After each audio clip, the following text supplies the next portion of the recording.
XXL's The Break is for all you aspiring rappers who need a little help getting on.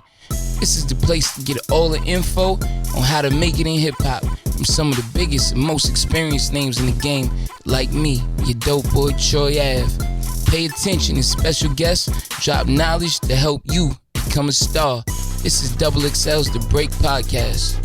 What's up? This is Vanessa Satin from XXL with Miranda J. We're here for the 9th episode of the Break Podcast, where new artists come first.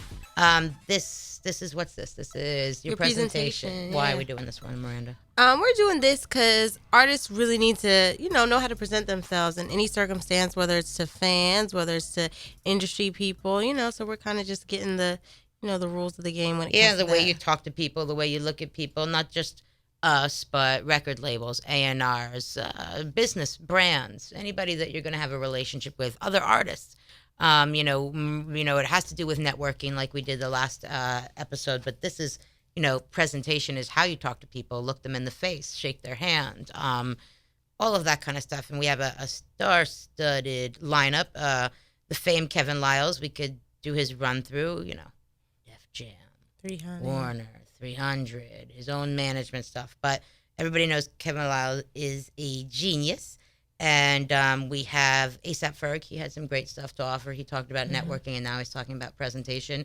And then we have Courtney Lowery from Epic Records. He's a publicist over there. He reps Future and now Rick Ross and Travis Scott and Yo Gotti and Jadena and a whole bunch of other people. So he's definitely had his hands full. So we're going to jump into our interview with Kevin first. There you go. I think when you talk about personal presentation, I think the first thing that people give an opinion about is when they see you is what you see.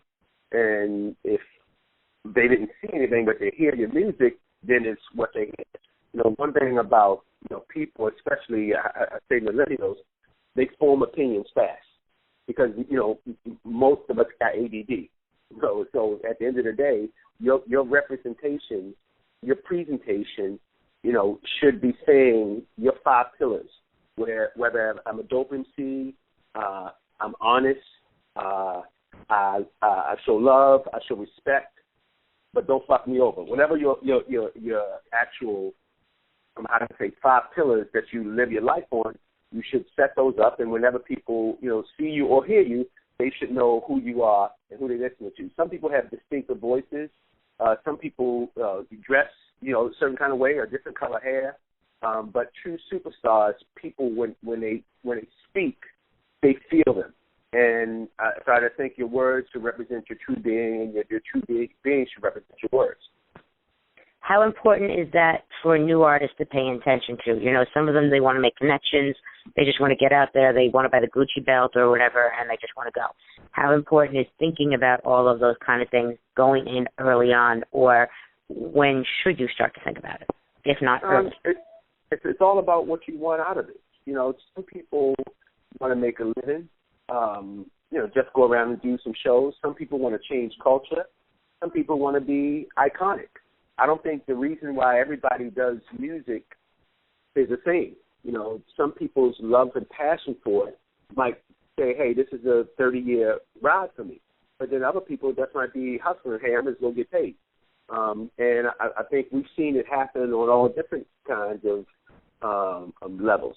But I would suggest to anybody, similar to anything, when you're going to have an alter ego, AKA whoever you are, that person should be so true to who you are. Rapping and being artists are not acting to me. When you're trying to tell your truth. So when you're in search of it, I think it's very important. It's as important to me as your lyrics. It's important to me as your music. It's important to me as your relationship. So I say it's very important from day one. And then so you meet somebody, you get introduced to different people. Talk about being on time. Talk about handshakes. Talk about, when you first meet people, looking them in the eye. What is, to you, that presentation that is going to reflect with other people and stand out and make a difference?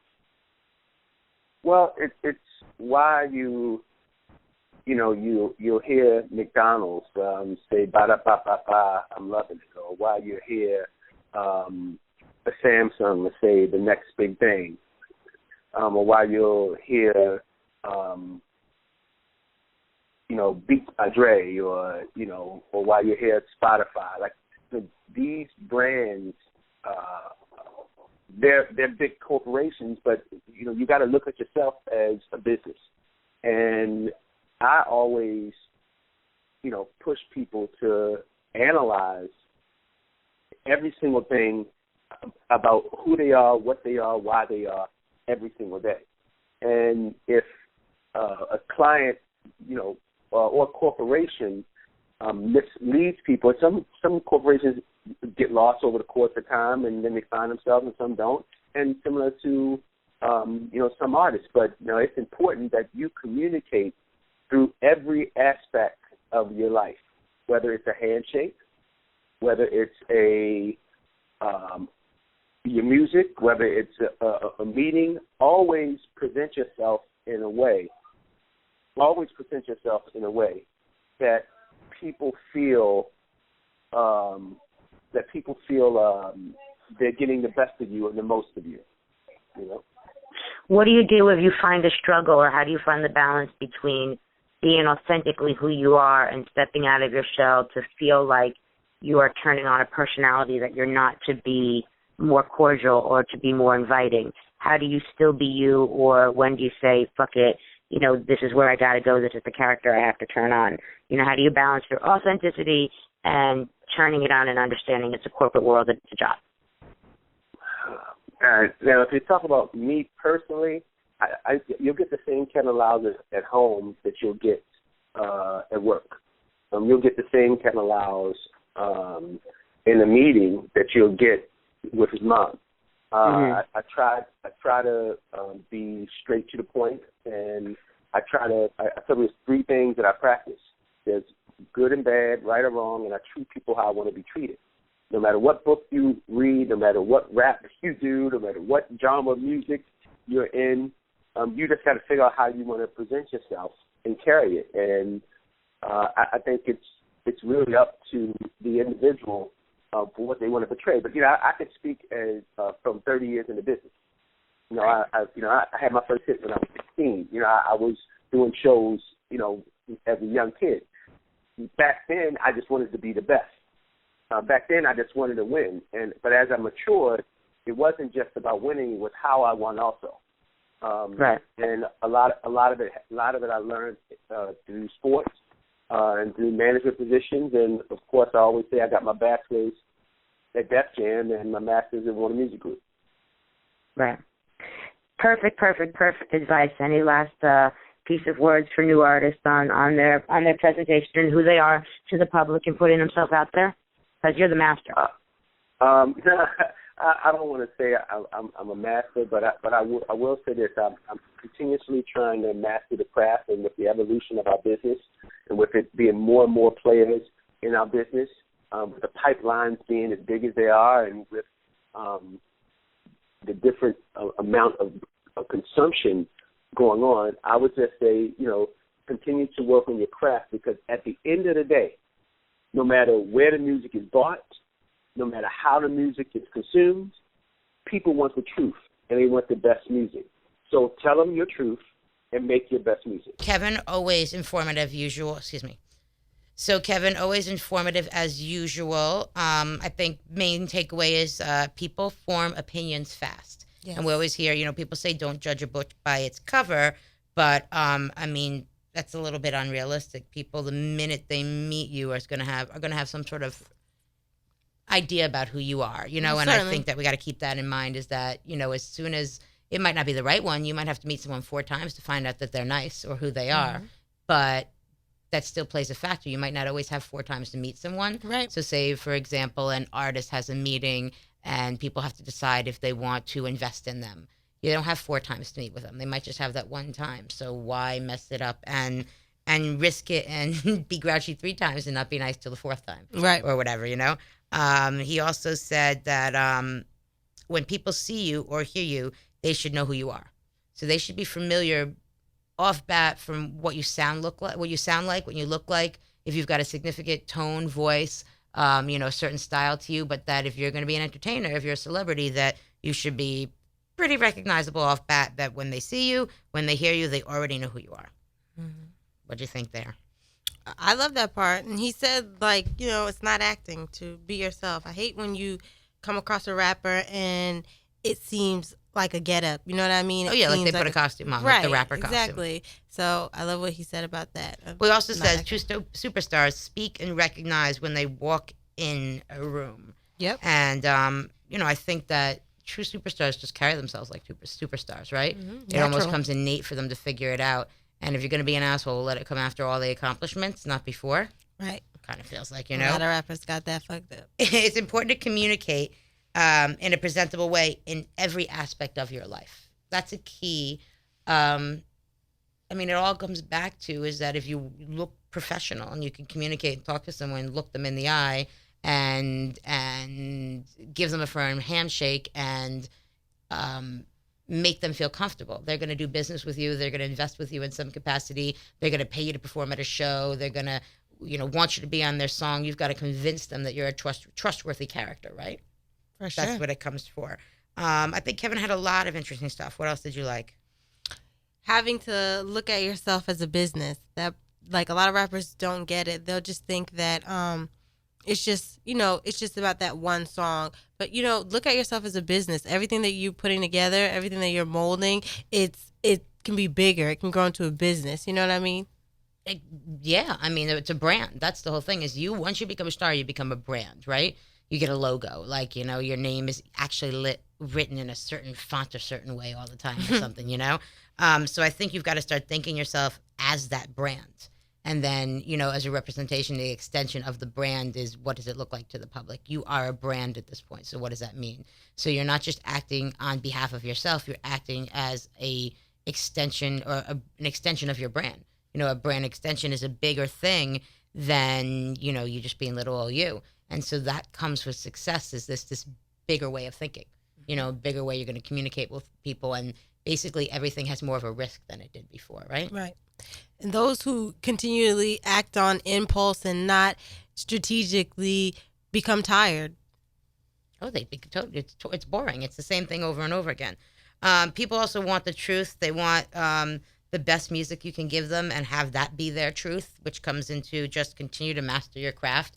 I think there is not anybody we haven't spoken to yet that doesn't end this whole thing with master your craft. Master your craft. That should be our last episode is master your craft, or maybe the name of this whole series. But that seems like what they always want is just focus on mastering your craft. And with that, becomes a way that you know how to carry yourself.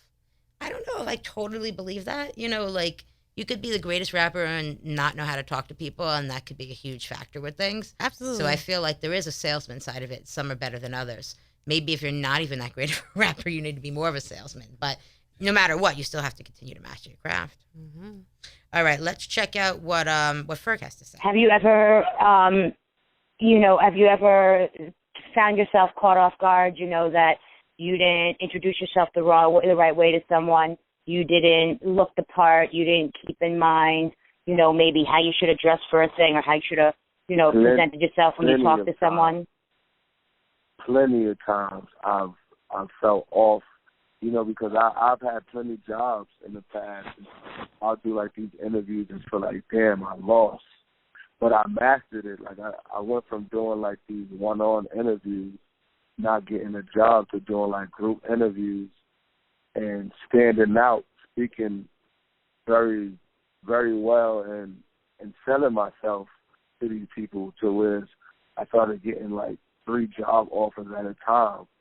And I'm talking about this is when I was working at Uniqlo and going to try to get jobs at Diesel or Bake. You have to sell yourself to these people. There's so much people that's talented and can speak very well and intellectual. You have to go against these people. You have to dig deep in yourself and really show these people that you belong there at their store and you can sell their product. But you always have to keep that in your mind. Don't be lazy. You can't be lazy. You can't be comfortable. You have to be in that hot seat all the time and want to go out there and get what you need. Right.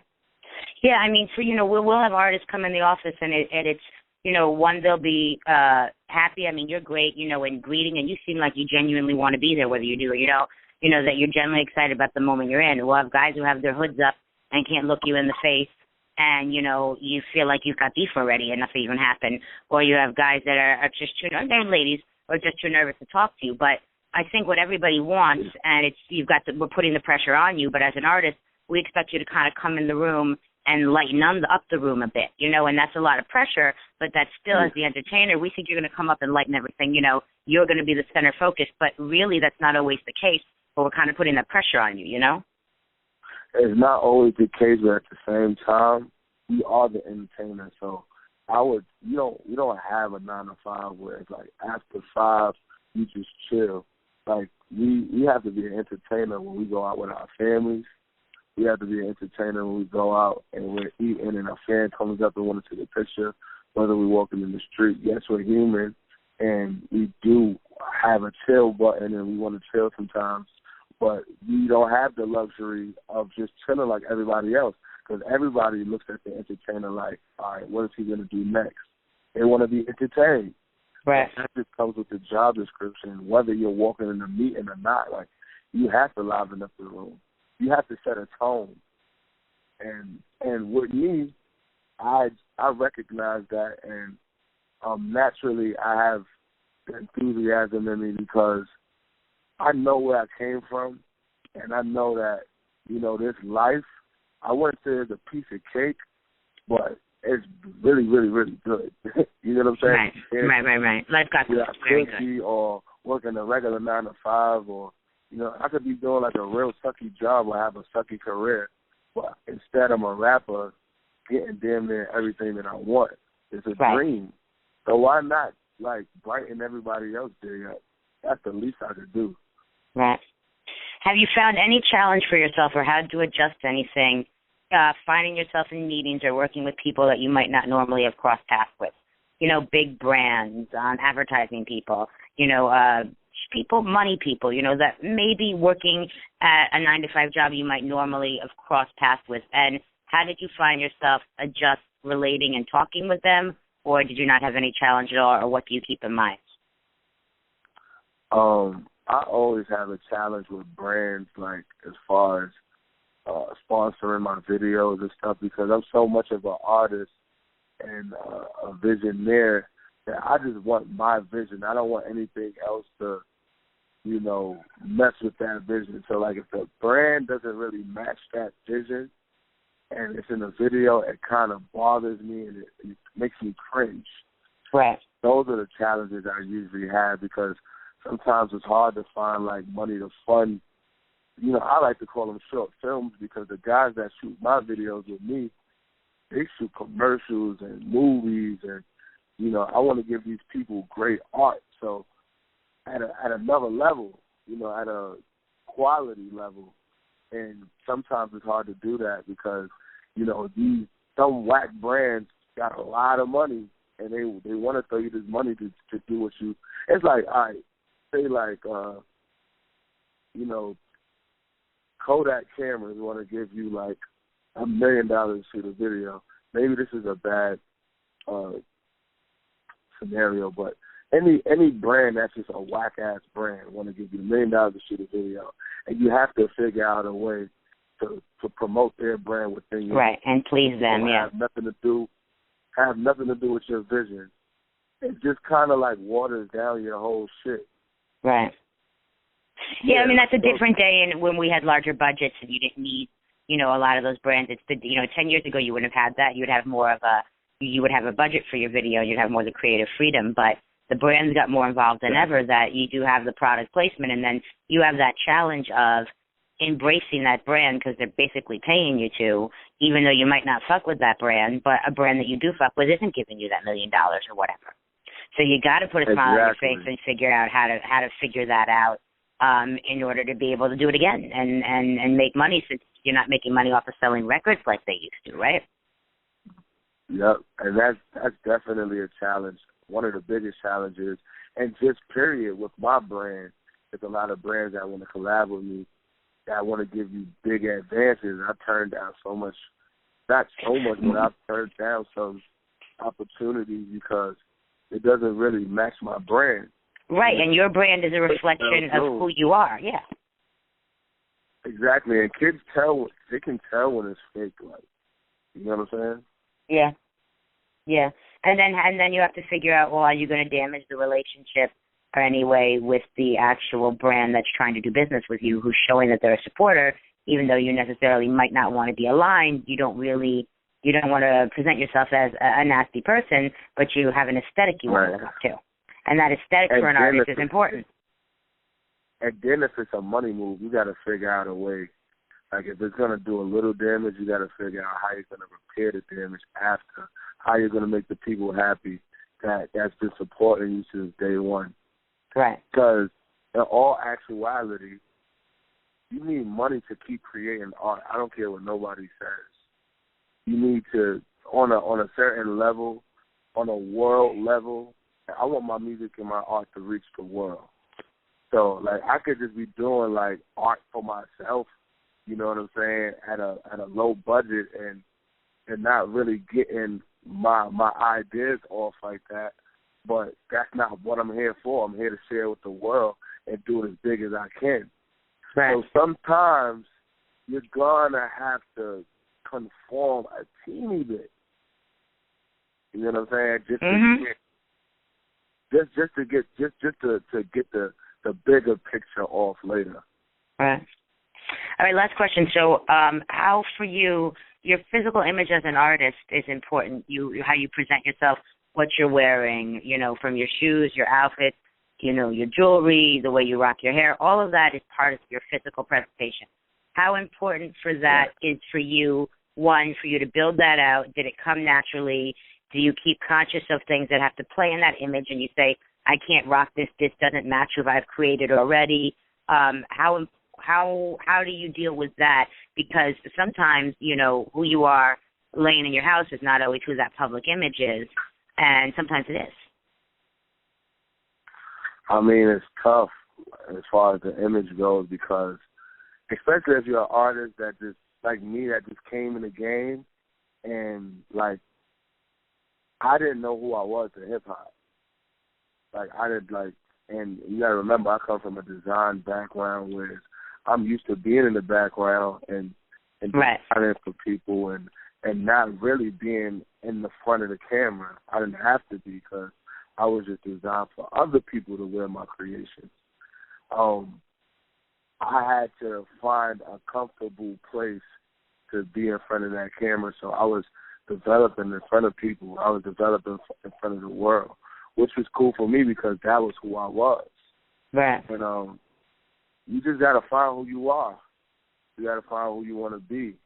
Because, and listen to yourself. Don't try to take from nobody. You can get inspired, but don't take from nobody. Just be yourself. All right, so Ferg, I love when he comes to the office. He's a genuinely nice guy.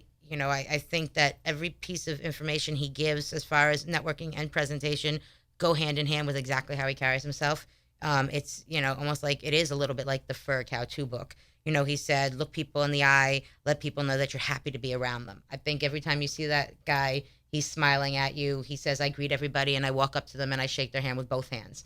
And I think about it, I'm like, I think he does do that. Yep. I mean, I think that, to talk to Ferg about this topic, I had no idea, not to say that I think that he's not a nice guy, but that so much of it he's thought already and that he goes in already planning, okay, I've got to carry myself this way. So then for him, I didn't expect him to have so many answers that, I thought it came all natural to him. I don't get the feeling it does come so natural to him that he's figured out a way that he has to be in this game. Mm-hmm. Early on he said, look people in the eye and let people know that you're happy to be there. So, and it's such an important thing. People want you to be happy around them. Mm-hmm. We want to think that you came in the room and you're excited to play music. You're excited to be at that photo shoot. Nobody wants to feel like they're bothering you. And if they are bothering you, it's not going to help if you let them know it. Right? I mean, absolutely, yeah. Hashtag nicest rapper alive, for real, man. I like the part about letting people know you're happy and be excited to show that you want to be there. Show your excitement. If you're excited then it's going to make other people excited. Like if you come into the room and you're ready to go, you as the artist, you as the entertainer carries the power and the weight and the control of that visit, of that photo shoot, of that performance. You're the lightning rod in the room. You're the one who can make or break the situation. So it's true. It's if you show you're excited, people are automatic. If you smile, people are going to want to smile back. Mm-hmm. I think that it's a, what is it, It's like a disease. What is catchy? It's contagious. It's contagious, infectious. Yes. Yeah. Like a disease, right? He said that life is good. He was like, I'm doing what I wanted to do. He's like, I'm a rapper. I have the easiest job. He was like, life is good. Why not have that transition over into what I'm doing? And if I have a bad day, I don't have to show everyone that I'm having a bad day. Like, if I'm having a bad day, it doesn't have to be excused that, I'm sorry, I'm not being very nice. I'm having a bad day. Or, hey, sorry, he wasn't very nice to you. Didn't greet you. He had bad news today. Like, you've got to figure out, everyone's got bad news. You got to figure out how to table it, right? If I have bad news and I come across stank, that's going to be like, what? They're going to be like baffled. So.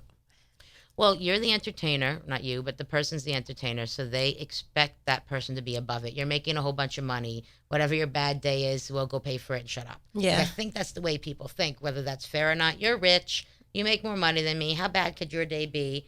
And I don't know necessarily if that's very fair, but I think that's how people think. I mean, more money, more problems, but at the same time, people without money think it's all good if you have it. And, why are you unhappy? What could be that bad? I don't know what could be. I want to know what's so bad if you have a whole bunch of money. I fit in there also. But, but I think Ferg explains, we're just human, but he knows it's a job. I mean, as an entertainer, you're constantly working. There's 24/7, you're playing that role, playing that person. Do you want to take a picture with every fan that you see? How do you tell them no if you don't feel like it? Are you going to lose that fan because you said no? Do you want to risk losing that fan? Does it even matter? Are you going to get 2 more fans because you did take that picture? It's like the groove that you have to figure out. Right. So you can never really turn it off once you get to a certain level. Right. Always on. All right, Courtney. So Courtney, the busiest one of everybody. Courtney from Epic. So we spoke to Courtney, and Courtney knows what he's talking about. Let's hear what he has to say. Okay, so a new artist comes out, and there is the debate. I mean, I guess we get started with a new artist, and we're talking not really the freshman level. We're talking a little earlier than that. More like your next door neighbor's a rapper. Right, absolutely. This vibe. When do you think at an artist's career that they need a publicist? Now, I know you're a label publicist, but you know what an indie does. You guys all have the same specialties.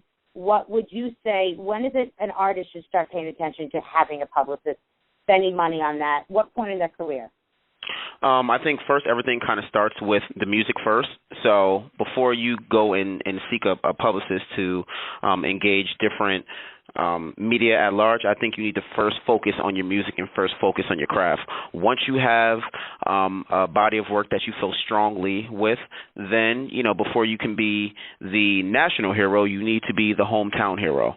So whether it's performing at your local skating rinks, or whether you're pressing up, CDs, or you're putting things on download cards, or sending them on digital drives, sending those to barbershops. I think you need to focus on first being the local hometown hero and building your fan base and building your buzz up in your own backyard. Then once you start to spread out, then I think it's time to get someone to really kind of put it into overdrive and then to introduce you to different local markets.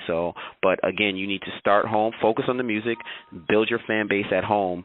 Then once you start to gain traction in your home market, and I don't care how small or how big your city is, you need to start at home first, because when things start to spread out into different markets, what they're going to do is they're going to call back to your home city and find out what your buzz is like at home. So focus on home first, absolutely, before you go and you seek outside counsel. All right, so I wanted to ask you that because you are the only publicist we're talking to for this podcast series, and that's a question that we get a lot is people always want publicists. But to go more on the topic is presentation. You deal with some of the biggest artists out there between Travis Scott and Future and so many different people that you've worked with. What do you think? Why do you think presentation and how you present yourself to people is important? And what do you think is the biggest misconception with that? I think with presentation, it's before you open your mouth, people are automatically judging you when you walk into a room. One, they're looking to see if there is any star power or anything that's going to make you a magnet. What's going to leave the lasting impression? You have to realize not only executives, but the general public, you have so many things coming across your eyeballs, whether you're looking at somewhere online or whether you're listening to a radio or even a podcast. What is going to make you stand out? So whether it's a specific look that you have, or whether it's a tone in your voice or the pep in your step, the confidence when you walk into a room, people are looking for the unsaid, and some of those things you necessarily can't necessarily teach. They're innate. They live within you. It's a certain level of, I know that what I'm doing is quality. I know that I'm the best, and it may not happen today, it may not happen tomorrow, but I know if I keep pushing forward, someone is going to see. So that the way you carry yourself, it's before you're even allowed to display your talent, people are already making a judgment on you, and that's not just with artists. Rap, right? Would you say? Particularly as a rap artist, there's a judgment that somebody's going to have automatically, right? Absolutely. More so, they say that the two things that make a rap star, women have got to want to sleep with you, and men, they got to want to be you, So do you possess those qualities that that people aspire to be like? Right. What do you think is some of the most common advice you give your artists that you work with before you go and they go into a room and meet somebody? What do you find yourself telling them a lot to do? And it might be different for each artist, but what's something that you think comes up a lot? If you're going into a room and if you're playing a record, you don't play a record. You're an artist. You perform the record, and don't perform it as if lackluster. You perform it as if you're standing in Madison Square Garden in front of 20,000 people, because that's what people want to see. They want to see what your showmanship. So if you're taking your music lackluster and you're just mouthing over the words, then you're not serious about it. But if you're performing and by the end of your one song and you're in a full sweat and you for lack of a better word, you kind of zoned out, and got into your artistry mode, this is someone that we're going to be like, okay, we need to take a deeper look into this person, because if this doesn't happen here, it's going to happen, Right. And sometimes, there are instances where, that may happen, where you may say, okay, this person has got it, but it may not be the right fit. But whenever you walk into a room and you are presenting yourself and you're playing your music, you don't play your music, you perform your music. Always. Right. Always. Right. What is one thing with artists, I think that a lot of times is that we expect them, they're entertainers. So we expect them to walk in the room and entertain us, the non-artists. And I think there's this thing that we've talked about before, the person who knows how to turn it on. They know how to walk in the room and be the center of attention.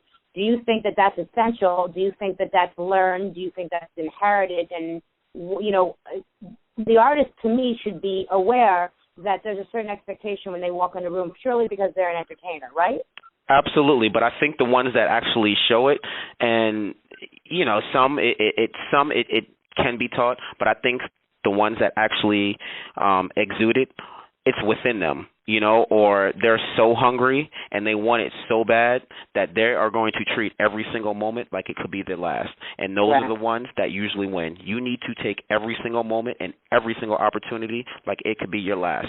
And I think those are the ones that when you walk into a room and when your back is against the wall, I'm spending my last dollar on this, and I'm putting everything I have, and, bills are past due. Those are the ones that you see the tenacity in, you see the fire in, because this is all that they have, and sometimes that's not something that's taught. It's within you, because your back is against the wall. And it's an element of security, and security is, you might be making music and not be the most secure in what you're doing or secure in the way you look, and then there might be the guy who totally is above and beyond secure and thinks he's the shit, and they're both going to enter the room differently. But the one that is not secure might be the more talented one, right? Absolutely. There are a lot of artists right now that people are fans of, huge fans of, but they didn't see when they first came in. You see them now, when they got a little money behind them, and they're cleaned up, but the ones that walk into the room that may necessarily not be the most polished, but when it's time to perform their music, they transform everything. Right. Everything, Right. So you can walk into a room and not be the best looking person and not be the best dressed person, or if for even lack of a better word, not even be the best the best smelling person, but when you perform and when you have the right music, that changes everything. No one looks at that. Right. I mean, we always say it's just all about the music, right? It's all about the music. It's all about the music. Absolutely. And I think sometimes people are like, well, I'm just going to go and get a publicist and really get me out there and connect me with the right people and get me with these tastemakers. And that very well may work, but it's not going to withstand the test of time. Your talent will always take you further. Have you Always. seen talented people who have just handled meetings or handled business moments or handled business phone calls or introductions the wrong way, where it burned a bridge because they didn't deal with how they presented themselves to someone, Absolutely. Them and they came off like an asshole, so somebody doesn't want to work with them. I'm not mentioning any names specifically, but in the grand scheme of things, there are people out there, and then what happens? They just burn that bridge, or what do you say to them?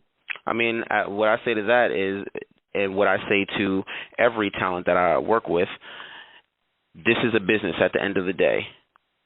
And so you have to kind of treat it as such. There are going to be some things that you may not want to do, but in order to progress to the next level, there are certain politics that you necessarily have to do. You may not be the most outgoing person, and I like to, express, everything on stage, but sometimes you may have to go, to this event, or you may have to go and meet this person, just to show face. We always, it's one hand washes the other. One hand washes the other. So, I try to tell every single artist that I work with that, this is a business at the end of the day. And no, we're not going to do anything to stifle your creativity, but there may be some things, and some people that you may have to go, and see and talk to and show face. And we might know better than you because we've done this before. Absolutely. Right. Absolutely. Right. And also, if you trust the counsel that you put into place, until they show you otherwise. Right. Right. What would be any other advice for, how an artist can, when you deal with them and when they're new, it's like, don't judge a book by its cover, but it's very hard because your first impression of somebody is going to sit with you until your second one. You don't know when that second one comes across. Absolutely. So what's the biggest piece of advice going across there, understanding, it's kind of like make the most of the moment. That's exactly what I was going to say. Make sure the impression that you leave is the impression that you want to be the lasting impression. And don't ever, ever, ever just play your music. If you're just playing your music, to me, you haven't reached that point to where I love, you're what are you listening to? Just myself. Shut the fuck up. Just listening to yourself. And when you're walking into a room to play your music and to present yourself, no, you perform it. Perform it. I think there's a big thing also when you walk into a room, look somebody in the face, have a strong handshake. Like those don't sound like 101 stuff, but I know, I'm not going to say I'm sitting here judging everybody, but I know you got a weak handshake, it's going to resonate. I know if you can't look me in the face and you have your hoodie up the whole time and your arms crossed across your chest and you're looking mad the whole time, that's going to come off some sort of way. Like Absolutely. I think people have to think about the message they're sending, because wherever you're going to, it's somebody who's going to invest in you. Is it going to be a publicist? Is it going to be a media outlet? Is it going to be, radio? Is it going to be someone who's going to put you on tour? But it's someone in some ways investing in you as an artist. You've got to go in and think, I'm worth the investment, right? Absolutely. And send that Absolutely. message. And we can read negative energy. The public, people can read when you come across like you don't want to be there, you don't want to meet them, or you don't want to, and how would anybody expect that to go well, right? Absolutely, 100%. And that kind of goes back to, what we just said. Make sure that the impression that you're leaving is the impression that you want to stay, because it will last. A first impression is a lasting impression. All right, so first off, I like that Courtney took this so seriously. Yes. Like his answers are, like, live by them or die kind of thing. He's so serious about it. But he says people are judging you before you even walk into a room, which I think is key. You are a rapper. Everyone thinks you're going to walk in with a whole bunch of guns, or you're going to walk in just trying to fuck a whole bunch of girls, or you're going to act a certain way, or you're going to wow out. I mean, it hasn't been that way in years. It's not nearly as violent as it used to be. It's not nearly anything like it used to. But the perception of rappers is a certain one that carries. So, you know, Courtney's telling you, I'm a publicist. I know off bat what people are expecting of you guys. Unfortunately, I am the one who has to clean that up. But keep in mind, people are judging you before you even get there because of the role that you're playing. And people do that for all different areas of you know, you're going to judge a teacher and maybe what she'd be like if she came up. It'd just be a different thing that you'd expect, you know? What makes you stand out? You know, what is it that makes it a certain look? Is it the way you speak? Is it the way you carry yourself? Is it your purple hair? Know what it is that makes you stand out and give it to them. Exactly. Everybody's checking for a certain thing from you. And if you're known for something, people want that. They want that little dance. They want that little moment. They want to be able to say, I did the hook with this person if it's famous. They want to see what they're familiar with of you. So you've got to embrace that as much as possible.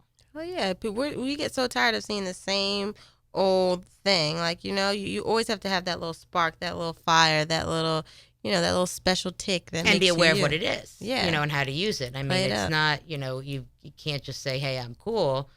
You've got to know, if I talk to a person this way, if I say something this way, if I approach them this way, or I'm friendly with their kid, you know, I might get a different response or something.